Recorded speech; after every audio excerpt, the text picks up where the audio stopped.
Today, we are going to get into what is probably the single most important step of any investigation. How do you take that little flicker of curiosity, that question nagging at the back of your mind, and turn it into a real, focused research problem? Seriously, if you get this part right, everything else just clicks into place. You know that feeling, right? You've got this big, amazing idea, but it feels like a giant, tangled ball of yarn. You know there's something fascinating in there, but every time you pull on a thread, the knot just seems to get tighter.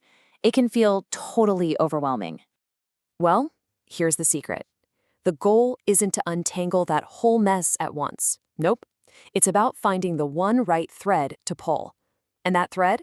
That's your well-defined, compelling research problem. It is the absolute foundation for everything you're about to build. So, where do we even begin? Well, there's a really common misconception about the very first step, and honestly, getting this right from the jump can change your entire approach. Let's clear that up right now. Here is the crucial difference, and you have to get this. Your first job is not to select a perfect, polished topic. Not at all. It's just to identify a broad problem area. Think of it like this. First, you decide you want to explore the Amazon rainforest. That's identification. It's only way later that you narrow it down to studying one specific species of tree frog on one particular mountain. Identification always comes before selection. Okay, so we know we're looking for a problem, but what does that word even mean in a research context? It's not just, something going wrong.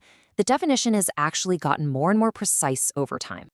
Let's start with the simplest definition, which comes from John Joffrey. He basically said a problem is just an obstacle. It's whatever's standing in the way of a goal. So if your goal is to build a stronger bridge, the obstacle, the problem, might be a flaw in the design. It's a great, really intuitive place to start. Then, J.C. Townsend refines this a bit. He frames that obstacle as a question that's asking for a solution. And this is a huge shift, right? We're not just staring at a brick wall anymore. We're actively asking, okay, how do we get over this thing? And that brings us to a more modern, more scientific definition from F.N. Kerlinger. Here, the focus shifts to things we can actually measure. We're not just asking a general question anymore. We're asking about the relationship between two or more things we can observe and quantify, what researchers call variables.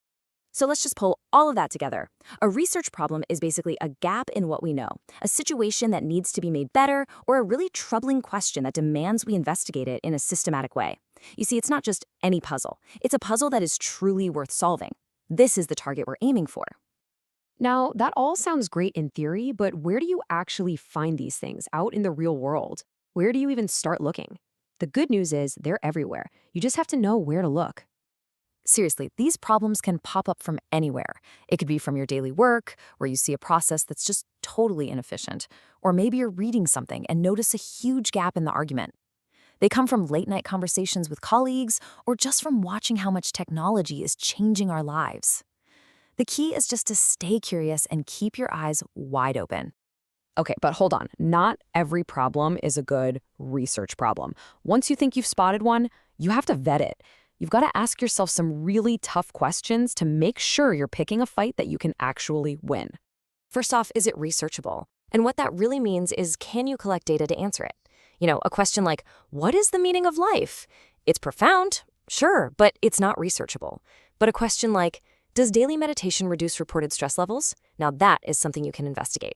Second, is it new? You really don't want to spend months or even years redoing a study that somebody else has already published. Your whole goal here is to add something original to the conversation, not just to repeat what's already been said. Third, and this is a big one, is it significant? You have to be able to answer the "so what" question. Are your findings actually going to matter to anyone? Will they improve a process, change how people think about something, or help a community? If the answer is no, it might not be worth the effort. And finally, we get to the most personal question of all. Is it feasible for you? It might be the most fantastic, significant, brand new problem in the world, but if you don't have what it takes to actually solve it, it's not the right problem for you, at least not right now. And this breaks down into a really practical checklist. You need to be brutally honest with yourself here. Do you have the skills you need? Are you actually passionate enough about this to stick with it when things get tough? And what about the practical stuff? Do you have the money, the time, and the access to people or data that you'll need? a brilliant idea is completely worthless without a realistic plan to bring it to life. Okay, so you've found a promising area, you've put your idea through the ringer, and it looks like it's researchable, it's new, it's significant, and it's feasible for you. Now it's time to take that rough idea and hammer it into a sharp, crystal clear problem statement. Think of this whole thing like a funnel. You start really broad with your general field of interest, then you read absolutely everything you can get your hands on to become a master in that little corner of the world. All that reading will start to reveal gaps and opportunities, which you then prioritize. And finally, you use your own insight or maybe an expert's advice to pinpoint one specific, manageable question to tackle. In that final question, your problem statement, it really should meet these 3 key criteria. 1, it needs to look at a relationship between things you can measure. 2, it has to be framed as a crystal clear question, no ambiguity. And 3, critically, you have to be able to test it with real-world evidence. So once you have that perfect question, the very last step is to translate it into a set of actionable objectives. This is basically how you build your roadmap. And the absolute gold standard for doing this is what's called the SMART framework. This little acronym makes sure your goals aren't just vague wishes. Each objective you set has to be specific, measurable, action-oriented, realistic, and time-based. This is what turns your big research problem into a concrete plan, telling you exactly what you're going to do, how you'll know if you've succeeded, and when you're going to be done. And that's the journey, from a big, messy, tangled idea all the way to a sharp, focused, and actionable plan.